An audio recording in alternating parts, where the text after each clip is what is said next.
காரைக்காலில் மத்திய உள்துறை அமைச்சர் அமித்ஷா தங்கியுள்ள தனியார் விடுதிக்கு புதுச்சேரி முதல்வர் ரங்கசாமி வருகை தந்துள்ளார். இதுகுறித்த கூடுதல் விவரங்களை வழங்க செய்தியாளர் ஸ்ரீதர் இணைந்திருக்கிறார்.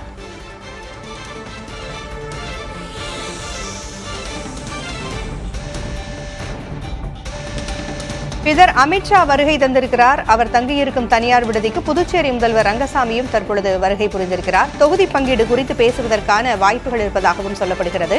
கூடுதல் விவரங்களை பதிவு செய்யும். 1963 புதுச்சேரியை பொறுத்த வரைக்கும் காங்கிரஸ் தான் அதிக முறை ஆண்டிருக்கிறது. அதன் பிறகு குடியரசுத் தலைவர் ஆட்சி கிட்டத்தட்ட 6 முறை இருந்திருக்கிறது. நிர்வாக சீர்கேட்டின் காரணமாக இந்த குடியரசுத் தலைவர் ஆட்சி இருந்திருக்கிறது. தற்போது காங்கிரஸ் கட்சியில் இருந்த என்ஆர் காங்கிரஸ் தான் ரங்கசாமி தான் முதலமைச்சராக இருக்கிறார். அவர் ஏற்கனவே காங்கிரஸ் முதலமைச்சராக இருந்தார். அதன் பிறகு காங்கிரஸில் ஏற்பட்ட கருத்து வேறுபாடு காரணமாக அவர் வெளியேறி என்ஆர் காங்கிரஸ் என்ற கட்சி ஆரம்பித்து தற்போது புதுச்சேரியை ஆண்டு வருகிறார். அதில் கூட்டணி ஆட்சியாகத்தான் இருக்கிறது. குறிப்பாக பாரதிய ஜனதா கட்சியுடன் கூட்டணி ஆட்சியாகத்தான் இருக்கிறது. புதுச்சேரியை பொறுத்த வரைக்கும் மொத்தமாக 30 தொகுதிகள் இருக்கிறது. இந்த 30 தொகுதிகளில் தற்போது 6 தொகுதிகள் பாரதிய ஜனதா பக்கம் இருக்கிறது. 10 தொகுதி என்ஆர் காங்கிரஸ் பக்கம் இருக்கிறது. இப்படி தற்போது புதுச்சேரி மாநிலம் பாரதிய ஜனதா கூட்டோடு ஆட்சி நடைபெறுகிறது. மீண்டும் தற்போது வருகின்ற 2026ஆம் ஆண்டு சட்டமன்ற தேர்தலில் அதிக அளவு சீட்டு பெற வேண்டும் என்பது நோக்கமாக இருக்கிறது.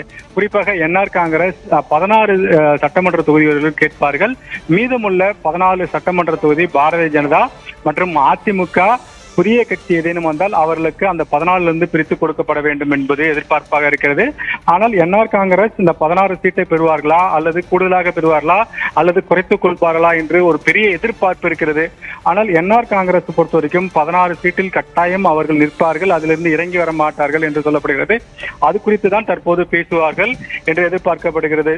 தற்போது உள்ளே சென்றிருக்கும் புதுச்சேரி முதலமைச்சர் இது குறித்து ஒரு உறுதியான தகவலை பேசி முடிப்பார் என்று எதிர்பார்க்கப்படுகிறது. ஏற்கனவே உள்துறை அமைச்சராக இருக்கும் பாரதிய ஜனதா கட்சியை சேர்ந்த நமச்சிவாயம் ரங்கசாமியின் நெருங்கிய உறவினர்.